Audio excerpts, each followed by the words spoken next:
कहते हैं तस्मात, यहाँ पर इस कहते हैं इन हेतु से कार्य सत्य है। इन हेतुओं से जो कार्य घट कार्य है, मृत्तिका में विद्यमान होने वाला कार्य वो सत्य है। कारण के कार्य मतलब व्यापार से पहले भी कुलाल रूप व्यापार के पहले भी कार्य सत्य था, असत नहीं था। यदि असत होता तो बंध्या का पुत्र असत है तो उससे कार्य सृष्टि आदि की उत्पत्ति नहीं होती। तो आगे कहते हैं तस्मात् कारण व्यापाराद ऊर्ध्वम इव ततः प्राग अपि सदैव कार्यमिति। तस्मात् इसी हेतु से कारण के व्यापार से पहले भी पहले के समान है ना, ऊर्ध्वम अपि ऊर्ध्वम इव उसी प्रकार से प्राग अपि है ना, ऊर्ध्वम इव तथा उसी प्राग अपि सदैव कार्यम है ना। व्यापार कारण के व्यापार के जैसा कारण के व्यापार के पश्चात आगे ऊर्ध्व आगे बोले यहाँ पर, जैसे कारण का व्यापार है कुलाल का व्यापार हाँ यानी आग लेना। तो यहाँ पर कुलाल बोलते ना कुमार, तो कुलाल के व्यापार के आगे जैसे कार्य घट सत है उसी प्रकार उत्पत्ति कुलाल के व्यापार के पहले भी यानी मृत्तिका में व्यापार करने से पहले भी उस मृत्तिका में घट कार्य सत था। कार्यम सत एवं सत है, उपादान रूप से अभी रह रहा था, नाम रूप से अभिव्यक्त नहीं था, मात्र इतना अकेला। उपादान रूप से सत्य था, कारण रूप से सत्य था। यदि नहीं होता तो उसमें शक्ति नहीं होती उस बनने की, उस कारण में उस कार्य की बनने की सामर्थ्य नहीं होती तो उससे कार्य की उत्पत्ति नहीं होती। उस प्रकार के कार्य की, जैसे दूध में दही जमने की शक्ति नहीं होती तो दूध से दही नहीं बनता। जैसे मृत्तिका से पट की उत्पत्ति नहीं होती है ना, तंतु से ही पट की उत्पत्ति होती है, क्योंकि उसमें मृत्तिका में है ना, मृत्तिका में पट उत्पन्न करने की शक्ति नहीं है तो मृत्तिका ही सभी का कारण है, क्योंकि जितने बीज आदि होते हैं ना मृत्तिका पृथ्वी से ही उत्पन्न होते हैं। फिर भी एक विशेष है हाँ तो ये एक एक पदार्थ को लेकर के यहाँ बोल दिया। तो यहाँ पर आगे कहते हैं हाँ, तो आगे कहते हैं कारणात् च अस्य ततो अभिव्यक्तिर एव अवशिष्यते। कहते अस्य कार्यस्य, इस कार्य की कारण रूप सामग्री से विद्यमान कार्य का अस्य सतो विद्यमान जो कार्य है घट रूप कार्य का कारण से कारण रूप सामग्री से अभिव्यक्तिर एव अवशिष्यते, अभिव्यक्ति मात्र आविर्भाव मात्र का अवशेष रहता है ना। कारण सामग्री से कुलाल आदि के माध्यम से विद्यमान घट की आविर्भाव मात्र कर देता है व्यापार के माध्यम से, क्रिया के द्वारा व्यापार के माध्यम से, चक्र आदि व्यापार के माध्यम से साध्यतया रूप से अवशिष्यते है।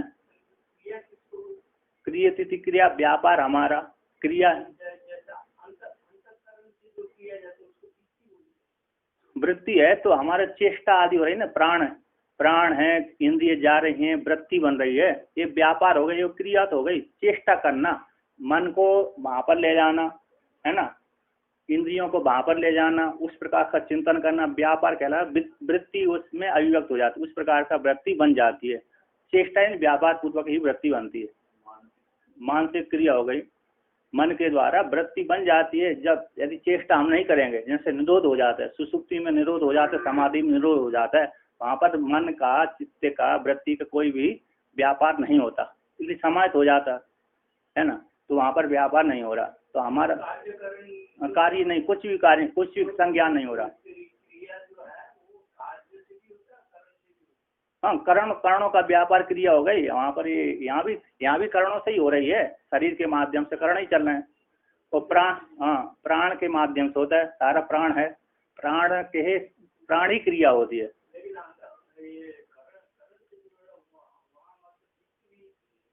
वृत्ति में ज्ञान हो रहा है, वृत्ति बन रही है उस प्रकार की, वृत्ति उस प्रकार की बन रही है प्राण के माध्यम से, क्योंकि सबका क्रिया चेष्टा कौन करता है? प्राण करता है, तो प्राणी क्रिया होती है ना। क्योंकि मन भी चलाएंगे आप तब भी प्राण चाहिए वहां पर, इंद्रियों को भी चलाएंगे तब भी वहां पर प्राण चाहिए। तो प्राण ही व्यापार हो जाता, प्राण ही क्रिया होती है, प्राण में ही शक्ति होती है। तो मानसिक क्रिया और शारीरिक क्रिया आदि है ना, तो आगे कहते हैं सतश्चा अभिव्यक्ति उत्पन्न, विद्यमान घट का अभिव्यक्ति उत्पन्न कहला जाता है ना। विद्यमान जो घट है, कारण में विद्यमान जो घट है उसका व्यापार के माध्यम से, कुलालूप व्यापार के माध्यम से उसकी अभिव्यक्ति हो गई, वही उसको उत्पन्न कह दिया, ये उत्पन्न हो गया, घट उत्पन्न हो गया, अभिव्यक्ति को ही उत्पन्न कह दिया। भगवान का इसलिए कहते हैं आविर्भाव हुआ, प्रकट हुआ, जन्म नहीं लेते। भगवान का जब भी कहते हैं प्रकट हो गए भगवान, अवतार ले लिया उन्होंने, ऊपर से उतरे थे, अवतार है ना, ऊपर से नीचे आ गए और मनुष्यों के प्रति प्रयोग कर रहे थे, जन्म लिया है, बालक आदि ने जन्म लिया है, किंतु भगवान ने अवतार लिया है। अरे भाई प्रकट कृपाला हो गया, और क्या प्रकट होगा। लेकिन पहले सफाई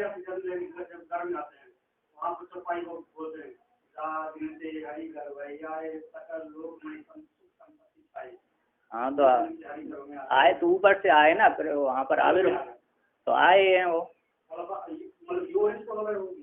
उससे क्या हुआ है?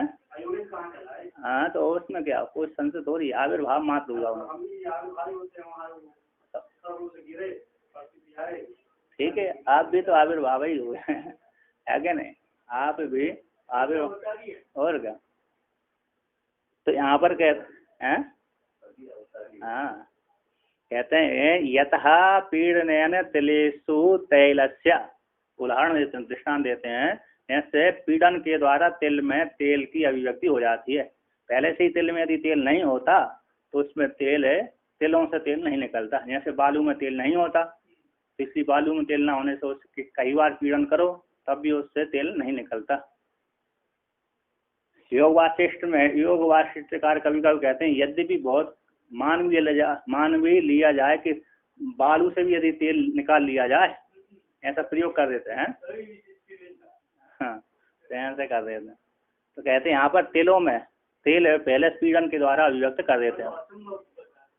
हाँ मतलब वहाँ पर योग वासिष्ठ में कभी तो हाँ असंभव कुछ किया था वहाँ पर, सृष्टि आदि है ना, सृष्टि आदि को लेकर, सृष्टि आदि को खंडन करने के लिए ऐसा कुछ की वर्णन किया।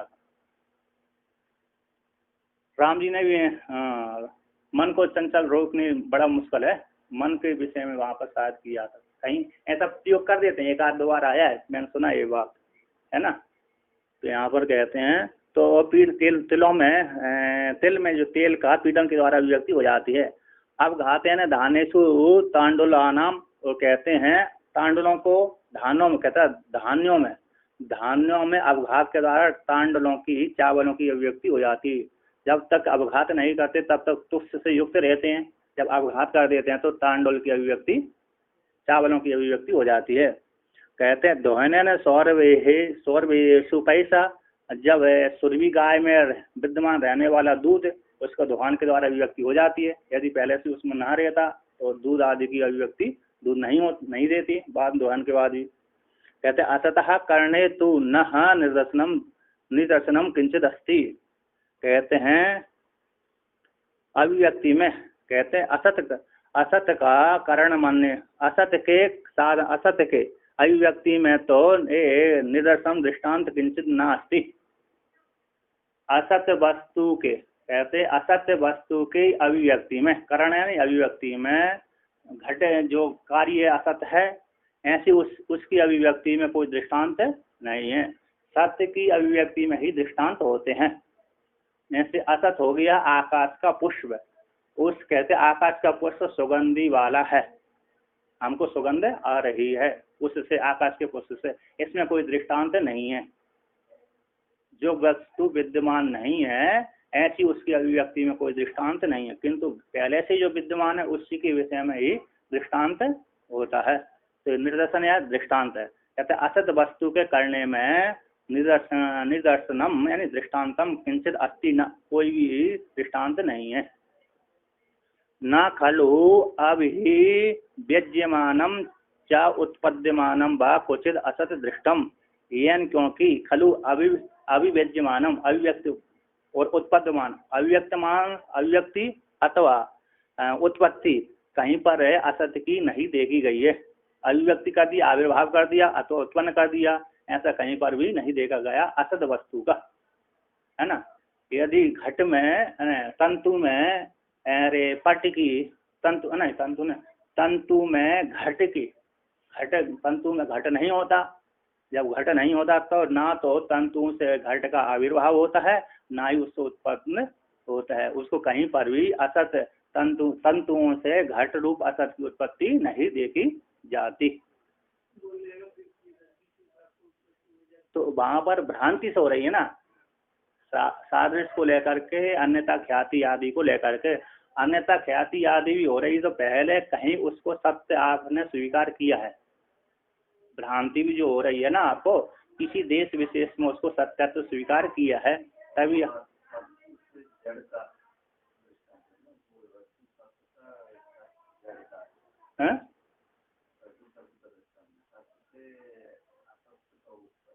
हाँ, सत सत रस्सी रूप अधिष्ठान है, वहां पर भ्रांति उसमें आ गया। असत कहो चाहे वो कहो, मिथ्या है, मिथ्या से ही हो, भ्रांति है ना। असत सर्प की भ्रांति, चेतन भी बन जाते वहां पर, चेतन भ्रांति कारण वो चेतन सा भी दिखता है वो तो।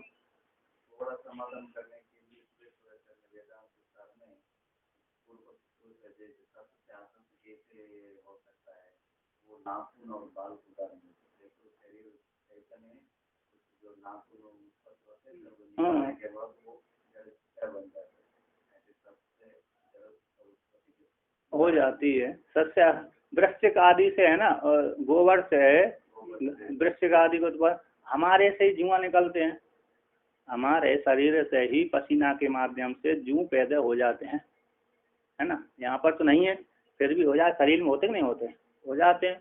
जिनके गंद जिनके ज़्यादा बड़े बड़े बाल होते हैं और पसीना आदि के माध्यम से उसमें जू पड़ जाते हैं, है ना।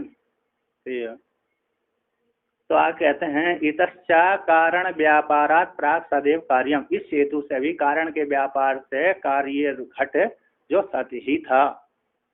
कहते हैं उपादान ग्रहणात, उपादान रूप कारण का ग्रहण होने से, कार्य से कार्य कारण में अभी संबंध हो जाने से, कार्य कारण में कार्य हो गया घट, कारण हो गया मिट्टी का, उन दोनों का अभी संबंध होने से, उपादान के ग्रहण होने से कार्य रूप घट सत्य ही था उत्पत्ति होने से पहले भी। उपादानानि कारणानि, उपादान जो कारण ग्रहण होने से, कहते तेसाम, तो पहले वहाँ पर उपादान ग्रहण असद करणाद, असद आकरणाद, ये वाक्य का व्याख्यान हो गया, है ना। दूसरा कहते हैं उपादान ग्रहणात, इस वाक्य का व्याख्यान अब कर रहे हैं इस हेतु का।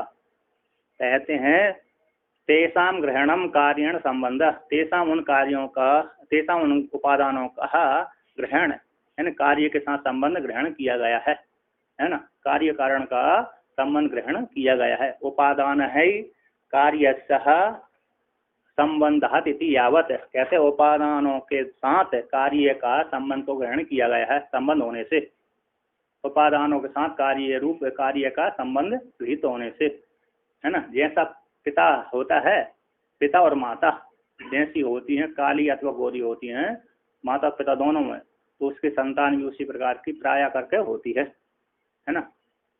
कभी कभी व्यभिचार भी हो जाता है।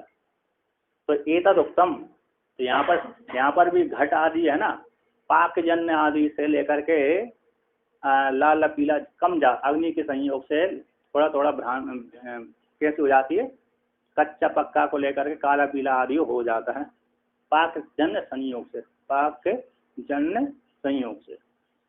एतद उत्तम भवति, कहते हैं कार्यण संबंधम कारणम कार्यस्य जनकम, कहते हैं कार्य का कारण के साथ संबंध और कार्य का जनक, कार्य का वो कारण जनक होता है, कार्य का कारण के साथ संबंध होता है और कार्य का जनक होता है कौन, कारण घट, कारण मृतिका आदि उपादान आदि है, मूल में तो है।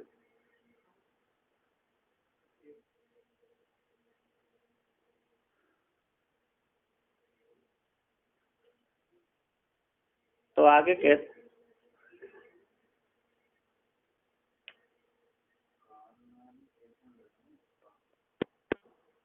तो आगे वर्णन करते हैं, तो कहते संबंधस्य कार्यस्य असतो न संभवति तस्मात्, इसी संबंध है कार्य का असत के साथ संबंध नहीं हो सकता।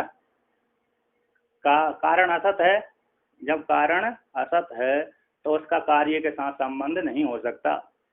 बंध्या का पुत्र असत है ना, बंध्या का पुत्र कैसा है, असत है, उससे व्यापार आदि नहीं हो सकते। सत्य जो कार्य व्यापार है, युद्ध आदि व्यापार सत है, उसके साथ संबंध नहीं होता। आकाश का पुष्प असत है, उसका खुशबू के साथ संबंध, सुगंध के साथ संबंध नहीं हो सकता।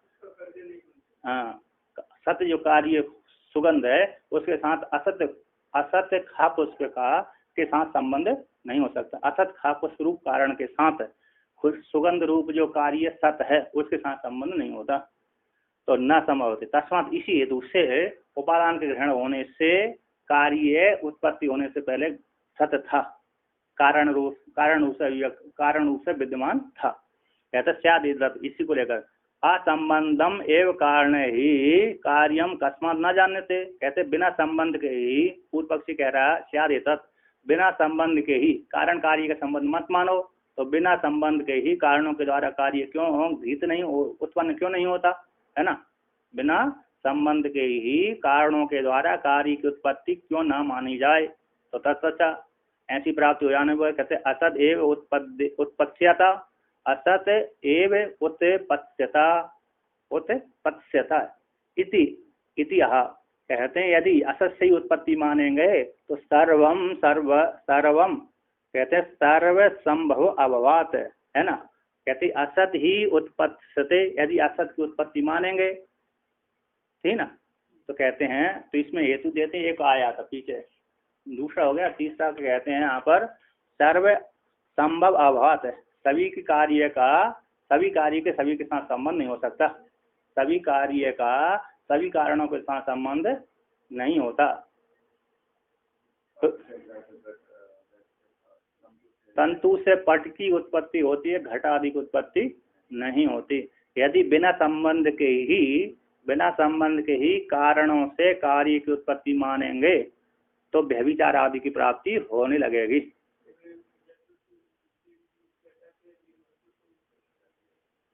है ना, वो तो देवी शक्ति कहते अचिंत्य एक खलु भावा नान तांस तर्कण योज्यते।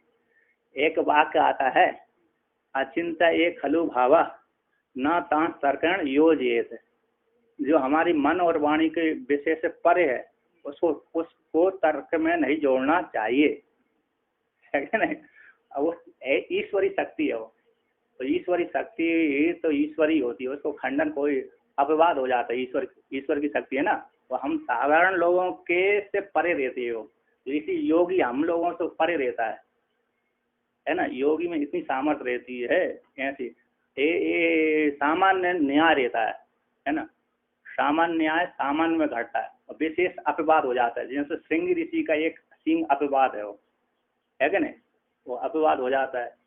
तो इसलिए यहाँ पर कहते हैं यदि मानेंगे तो ऐसा मानेंगे, सभी से सभी की उत्पत्ति मानेंगे तो हर जगह अभाव से फिर भाव आदि की उत्पत्ति होने लगेगी, तो व्यवहार कैसे हो जाएगा, जो आदि नीति हो जाएगी वो व्यर्थ हो जाएगी। और वैसे भी अपवाद के लिए एक भगवान भास्कर अथवा माया के विषय में कहते हैं, अघट घटना पटियसी माया, है ना, अघट घटना, हाँ, असंभव को फिर भी वहाँ पर भी नियम लगाते हैं, वहाँ पर ये नियत लेके ये आदि नीति है, आदि नीति ने जैसा संकल्प करके रखा है उससे विपरीत नहीं हो सकता। आदि नीति, तो आदि नीति वो होती है, वो ईश्वर होती है। आदि नीति कौन हो गया, ईश्वर हो गया। तो आदि नीति ईश्वर ने जैसा संकल्प करके रखा है, हिरण्यगर्भ ने अथवा ईश्वर ने जो संकल्प करके रखा है वो ही होगा। आदि नीति के विरोध में कोई नहीं जा सकता। योग वासिष्ठकार बोलते ही रहते हैं, उसके संयोग से खुद पैदा होती है, लेकिन वरदान के प्रभाव से खून दे गया तो खून से संतान उत्पन्न होगी। तो उसमें आदि वास में सामर्थ्य है ईश्वर की, ईश्वर है ना, संकल्प सत्य संकल्प। एक श्रुति आती है, आत्मा कैसी है, सत्य संकल्प है। आत्मा चेतन जो आत्मा होती है सत्य संकल्प होती है, जैसा उसने स्पूर्ण करी उसी प्रकार घट ले।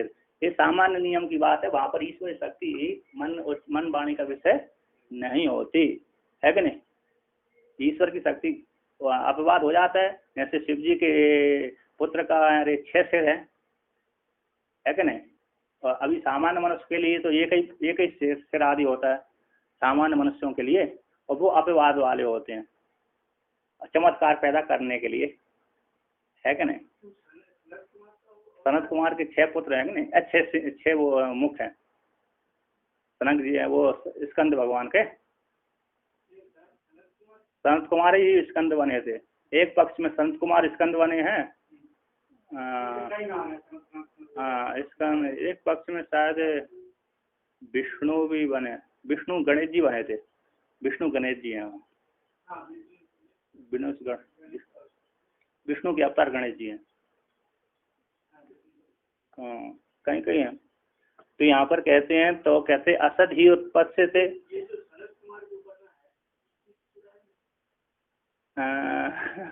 ये नहीं पुराण में शायद ये क्या नाम है उसका, ललिता से ना, अरे इनका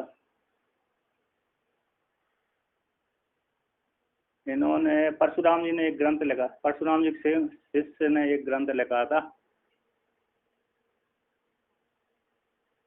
संत क्या नाम है उसका, पढ़ा तो था मैंने। परशुराम जी की एक शिष्य हुए थे, उन्होंने ग्रंथ लिखा था त्रिपुरा रहस्य। त्रिपुरा रहस्य में कथा आती है शायद, हाँ त्रिपुरा रहस्य में पढ़ा था मैं।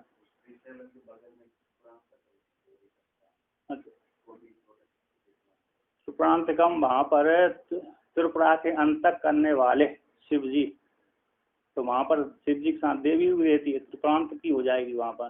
त्रिपुरांतक का त्रिपुरांतक नाम का जो तांडव स्त्रोत में बाघ से आता है, तीनों पुरों के अंत करने वाले है ना। जागृत स्वप्न सुषुप्ति रूप 3 पुर के अंत का नाश करने वाले त्रिपुरांतक।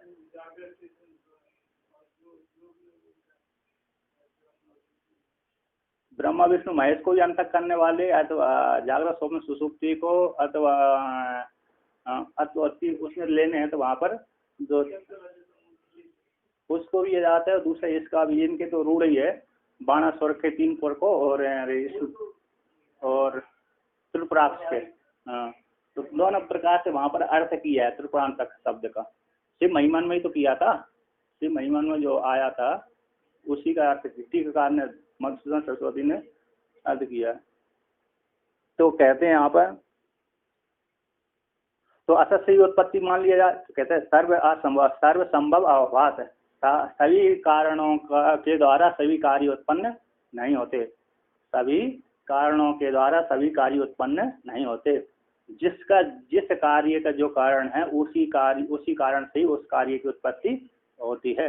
मृतिका से घट ही उत्पन्न होता है, कपाल द्रव्य से घट की ही उत्पत्ति होती है, तंतु से पट ही उत्पन्न होता है, तंतु से घट की उत्पत्ति नहीं होती। ठीक ना। तो कहते हैं असंबंधस्य जन्यत्वे असंबंधत्व असंबंधत्व संबंध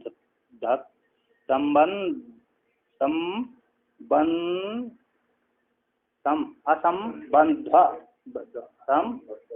है ना, कैसे नहीं असंबद्धत्व अविशेषेण सर्वं कार्य जातम सर्वस्य माद भवेत। कहते असंबंध व्यक्ति का संबंध न होने, असंबंध का जन्यत्व मान लेने पर जन्यत्व में असंबंधित रूप से बिना संबंध के अविशेष रूप से सर्व कार्य सर्वस्मात् भवेद ये प्रसक्ति हो जाएगी। बिना संबंध के ही कार्य की उत्पत्ति मानेंगे तो सामान्य रूप से सारे कारणों से उत्पत्ति की प्राप्ति होने लगेगी, है ना, बिना संबंध स्वीकार किए ही। स्मृति का कपाल द्वय के संबंध से घट की उत्पत्ति होती है, ऐसा संबंध स्वीकार नहीं करेंगे तो मृतिका से फिर घट की उत्पत्ति होने लगेगी, मृतिका से सवेरे पट आदि की उत्पत्ति होने लगेगी। बिना संबंध के ही कार्य की उत्पत्ति मानेंगे तो ना चाहिए तदस्ति, किंतु ऐसा नहीं होता, है ना। क्यों? तस्मात् न असंबंधम असंबंधन जन्यते, तस्मात इसी हेतु से बिना संबंध से कार्य की उत्पत्ति नहीं होती। जिसके साथ संबंध होता है उसी के साथ उस प्रकार की उत्पत्ति देखी जाती है लोक में। अपितु संबंधम संबंधन जन्यता इति, संबंध के द्वारा संबंध की उत्पत्ति होती है ना। कपाल द्वय संबंध से घट रूप संबंध की उत्पत्ति होती है ना। कपाल द्वय संबंध से घट रूप संबंध की उत्पत्ति होती है। तंतु रूप संबंध से पट रूप संबंध की उत्पत्ति होती है ना। इति, तो इसको कहते हैं यथाहु, ऐसा वृद्ध लोग कहते हैं। सांख्य वृद्धा, सांख्य लोग कहते हैं, क्या कहते हैं? असत्वे न असति संबंध कारण ही सत्व संगी असंबंधस्य चोत्पत्तिम इच्छितो न व्यवस्थिति इति। कहते हैं असत्वे न अस्ति, असत्य बोलते हैं न कार्य के न होने पर, है ना, कार्य के न होने पर क्या देता था ना,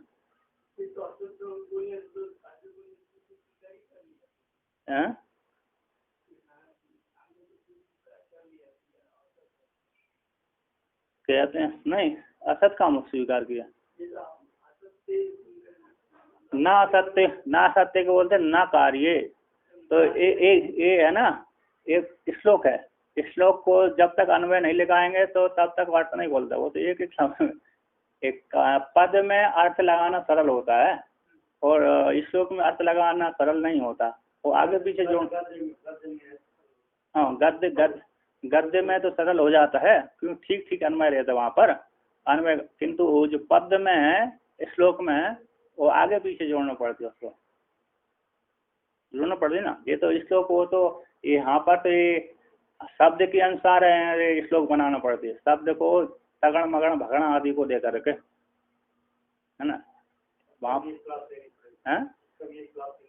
हाँ लीजिए, तो वहाँ पर आपते में इसका वर्णन दिया है किस प्रकार से आपको श्लोक बनाना है। तो वहाँ पर आपते में कुछ वर्णन दिए हैं, छंद बनाने के नियम बीच में दिया छंद, है ना।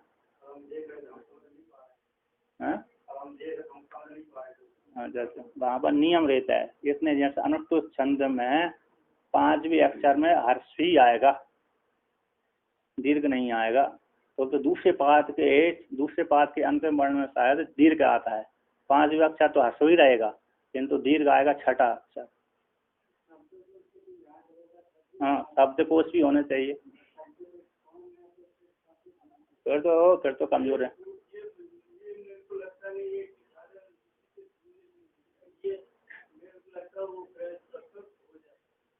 नहीं, जिनको यार वो बोलते हैं ना, जिनको बुद्धि तीव्र रहती है, भाव से विभोर होते हैं, अपने आप स्वाभाविक वो शब्द उनके मन में आते हैं। भगवान भास्कर भी अब ग्रंथकार कौन जो शंकर दिग्विजय में लिखते हैं, जिस किसी देश में जाते थे, जिस किसी देवी के सामने जाते थे तो भाव विभोर हो जाते, तो अपने आप उनके मुख से निकलते थे वो श्लोक ऑटोमेटिक, उनको बनाने की जरूरत नहीं पड़ती थी। तो ऐसे जो बड़े बड़े ग्रंथ, हाँ तो भाव आप कौन, हम 32 साल तक जिए थे।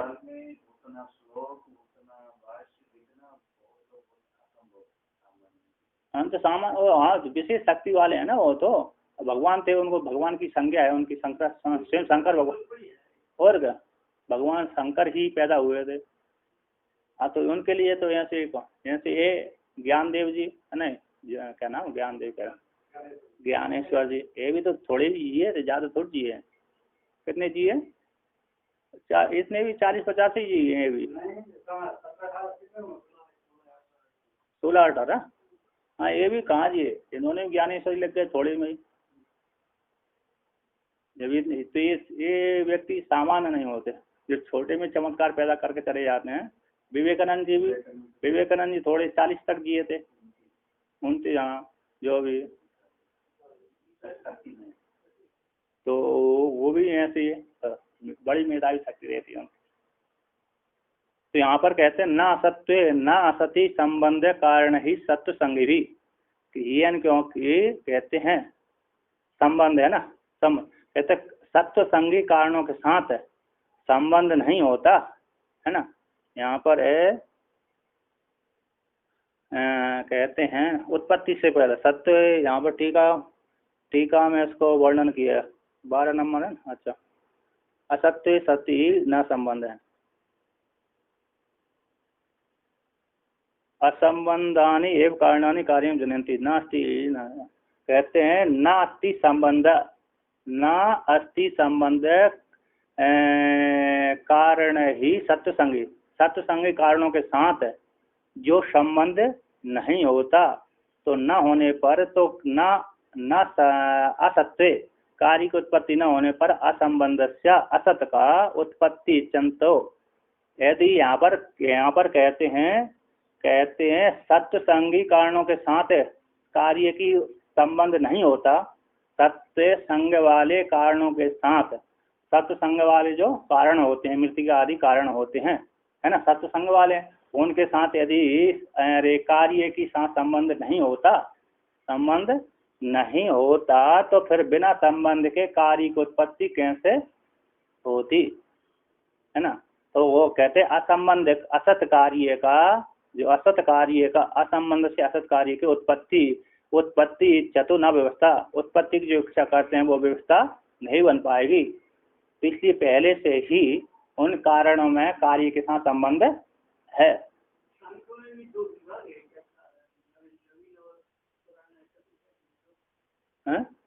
वृद्ध मतलब इससे पहले आचार्य हो चुके हैं, वृद्धों का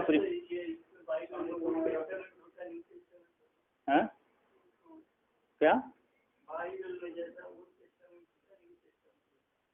हाँ, तो इसमें भी पुराने वृद्धों ने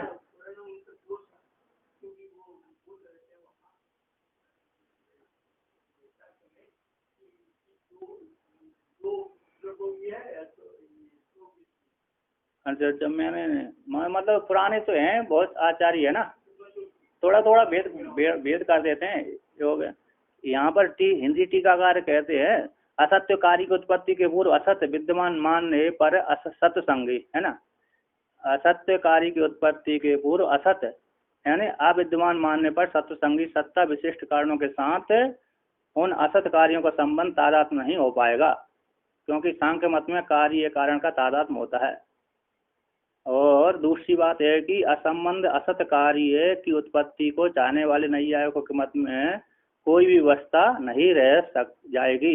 अतः यहाँ पर ये बोल रहे हैं, यहाँ पर क्या बोल रहे हैं कि सत्य संग स्वीकार करने वाले, सत्य के साथ सत्य कारण के साथ संबंध स्वीकार करने वालों के द्वारा बिना संबंध माने कार्य घटादि की उत्पत्ति नहीं हो सकती।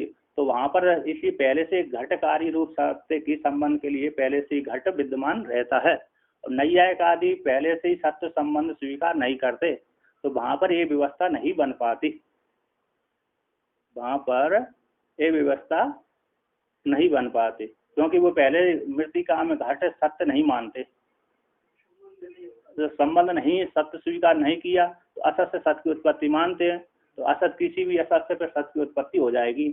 ऐसी व्यवस्था, ऐसी उनमें दोष आने लगेगा। यहाँ पर सांख्यों के मत में दोष नहीं आएगा, जिससे जो कारण होता है उसका कार्य वही होता है ना। मृतिका से घट की उत्पत्ति होती है, ठीक है ना। मतलब सांख्यवादी के सत्कार्य वाले होने से, तो उसमें पहले कार्य कारण में तादा संबंध मान लेने से उस कारण से ही कार्य की उत्पत्ति होती है, संबंध स्वीकार किए जाने से। और यहाँ पर जो नैयायिक आदि हैं वो पहले से ही कार्य कारण भाव में संबंध स्वीकार नहीं करते, असत से सत्य की उत्पत्ति मानते हैं। आरंभवादी होने से तो कहीं से भी पर कहीं की उत्पत्ति की प्राप्ति उनमें होने लगेगी, उनकी व्यवस्था नहीं बनेगी। सांख्य मत में व्यवस्था बन जाएगी, किंतु नैयायिकों के मत में व्यवस्था नहीं बन पा रही। इस प्रकार से वर्णन किया। उसी में सांख्य में दिया था, कहते हैं तत् सांख्य मते सर्वस्मात् सर्व कार्य उत्पत्ति प्रसंग रूप अनुकूल तर्को अस्ति। यहाँ पर सर्वस्मात् सभी कार्य की उत्पत्ति के प्रसंग के अनुकूल तर्क अस्ति। किसमें है? इसमें सांख्य मत में तो होती है, सभी सर्वस्मात् सभी से कार्य की उत्पत्ति के प्रसंग रूप अनुकूल तर्क है, किंतु नैयायिक और वैशेषिक के मत में असंबंधानि कारणानि कार्यम जनयति इति यत् नास्ति कश्चित अनुकूल तर्क है। किंतु नैयायिक आदि के मत में है ना, नैयायिक आदि के मत में तो ऐसा कोई अनुकूल तर्क नहीं है कि हर जगह से बिना संबंध के ही कारणों से कार्य को स्वीकार किया है, अनुकूल कोई तर्क नहीं है। तो वेदांत के मत में तो अनुकूल तर्क है कि संबंध से ही कारणों की कार्य की उत्पत्ति होती है। जहाँ पर संबंध है घट का साथ मृतिका के साथ घट का संबंध है, तभी वहां से अनुकूल तर्क होने से वहां पर उस मृतिका से घटादि कार्य की उत्पत्ति होती है। किंतु नैयायिकों के मत में ऐसा अनुकूल कोई तर्क नहीं है, इसलिए सभी से सभी की उत्पत्ति नहीं हो सकती। सर्वस्मात् कारणात् सर्व कार्य उत्पत्ति प्रसंग रूप बाधक दर्शन से सतएव कार्य स्वीकार कर लेना चाहिए।